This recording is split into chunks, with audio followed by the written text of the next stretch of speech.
Hey guys, Jason Raleigh here at Raleigh Performance, and we're back with our second video of the training program series.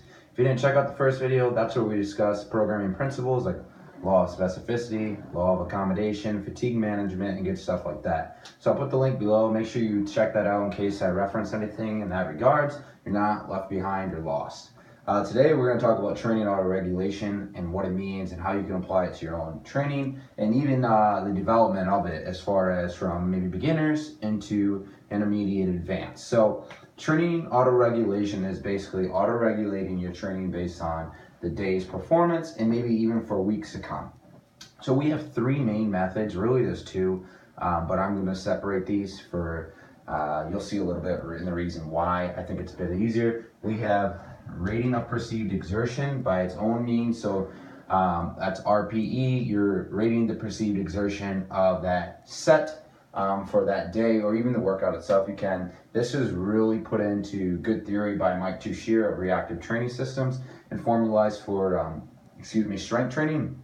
If you're interested in that, check out Reactive Training Systems. I'll put the link below for that as well. You can go to the forum and you can check out what Mike says about RPE and also his manual. That's pretty good there as well. I've read through that. So he's the man that's kind of created this. And recently in literature, some guys like Helms and Zordos have looked at RIR, which is reps in reserve, which they're pretty much the same things. That's just what they call it there. So we also have what is called an AMRAP.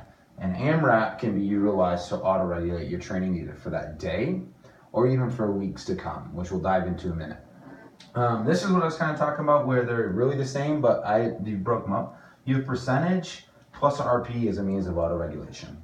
We're going to start at the bottom just because I couldn't move at the top because I used a permanent marker, so now I need a new board, which kind of stinks. But anyways, we'll start at the bottom. So we have percentage plus an RP. Most programs are percentage based. So if you look at, Chico, that's a popular program, percentage based as well, which percentage based is really good. Don't get me wrong, I utilize percentage as well, but I don't think it accounts for all factors. That's why I think at the very least, if you're not able to be objective with your training, you should be able to utilize percentage plus RPE, especially if you're a beginner. You're not really familiar with how hard sets should be to dictate loads. So leaning more heavily on this percentage, but having the option of an RPE is definitely good. So diving into it. I'm prescribing a load for an individual. So I got 3x5 at 80% at an 8 RP. So 80% of your 1 RM, let's say it's 300, and that should be at an 8 RP. If you look at an RPE chart, most of them will put you around 80% to 83%. And it can vary per individual, especially as you get more elite. You can handle more reps at higher percentages. And then the RIR system, 8 RPE would be 2 reps left, okay? Excuse me. So 2 reps left. That's what that would be. So at least the first set should definitely have 2 reps left or be pretty accurate. As the sets go on, you accumulate fatigue, obviously. So it might come closer to be a 9 RP in that last one. That's okay. But let's say you go in there and that first set you prescribed at 80%, which is 300, and it ends up feeling more like a real true 5 RM, which you couldn't do anything else. Instead of just getting upset and leaving the gym, it's better to just adjust your training load.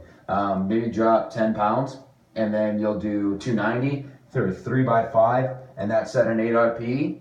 That is better because you're still getting the training desired effects of that day. Hypothetically, we can say that 80% was 290 for that day, so 290 was 80% of your 1 RM for that day. So that's one way to auto-regulate training, by utilizing percentage plus RPE. I would definitely recommend that at the very least.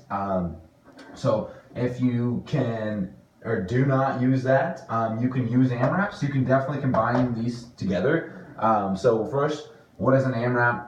As many reps as possible. So how to prescribe it? You have 3x5 with a plus sign there at 80%. So we said that 80% was 300, and then you're doing 3 sets of 5 with a plus. So really you're doing 2 sets of 5, and then that third set of 5, that's going to be till failure, okay?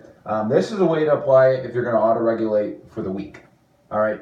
All right, so if you're going to auto-regulate it for the week, here's what we do. We do the first 2 sets at 300 for 5. On that last one, you take it to failure. If you were to look up APRE, auto-progressive resistance exercise, I hope I said that right.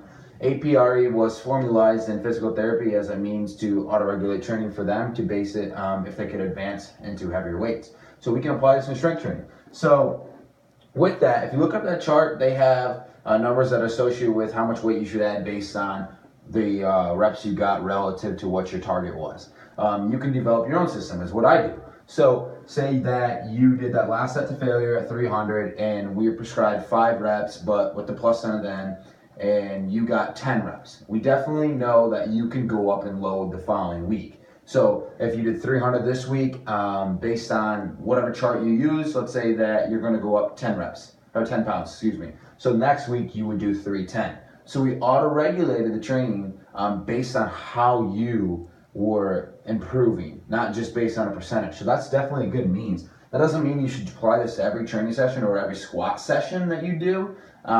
It just means that you should utilize it for your heavy day or a certain day to auto-regulate the training. It also can be used as an overload. Let's say in week 1, it's 3 by 5 at 80%.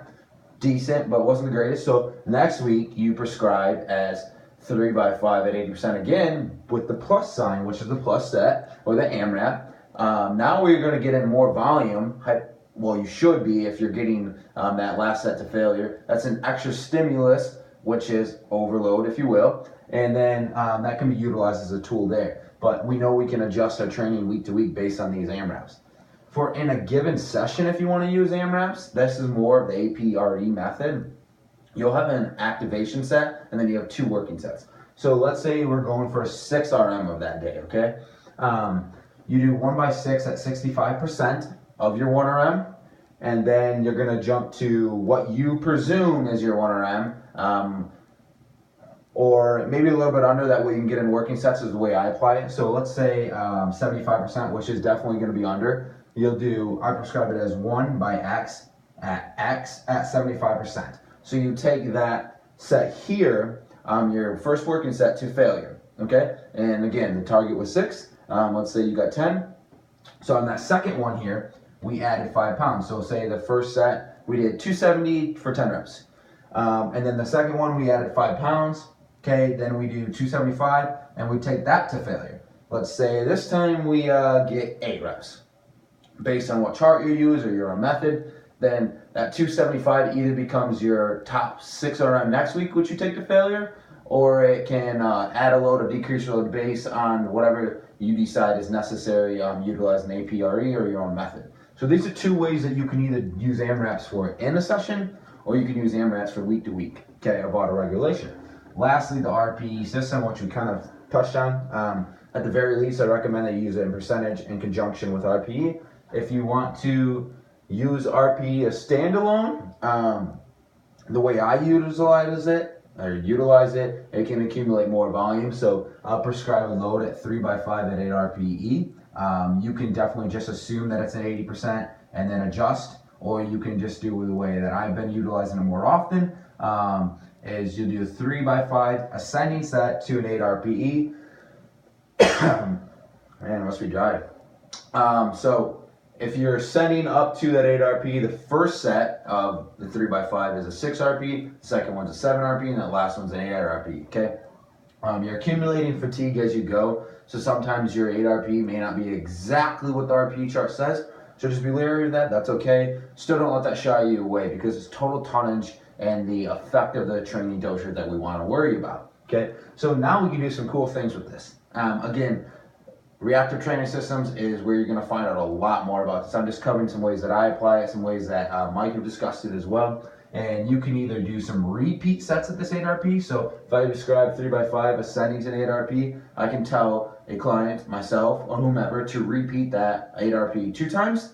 I can also say repeat until a 9 RP. So if I worked up to 300 and that was my 8 RP, I can repeat sets of 5 at 300 until it becomes a 9 RPE, which is 1 rep left on the RRI or with RP. So that's a cool concept there. And if we take in consideration law of accommodation and principal overloads the following weeks, we can take this until, we're saying repeat until 10 RP. Well, that's going to be more sets. It should be more sets than the first week. So then we overloaded there. The great thing about that is, let's say that your first week was good, but your second week ends up being bad. Although the RP went up, we still have the same desired effects, and we might have got less sets. That's okay. Again, it's auto-regulating for your day. Another one, you can just do fatigue percent drops, which this was more Mike's thing, and he talked a lot about this. So you could work up to the 300 at the 8 RP and drop 3% of 300, and then say do 2 by 5 there, or repeat until 9 RP. So each day, your sets that you do can be auto-regulated based on your fatigue or RPE. You can also set an X amount, and then let's say that we worked up to an 8 RP, and I said, hey, I want you to repeat that 8 RP 2 times. And that should not go over a 9 RP. So if that first repeat goes over a 9 RP, then you drop the load to make it an 8 RP, and then you're auto-regulating for that day. You're still getting the same amount of sets and reps in at the desired effect we want. So these are 3 different means. Don't confuse the RP and percentage RP to be separate from itself. It's just combining these. And at the very least, I would recommend for anyone to utilize these percentage and RP together. That way you can account for bad training days. So thanks for watching, guys. Stay tuned for next week's training video.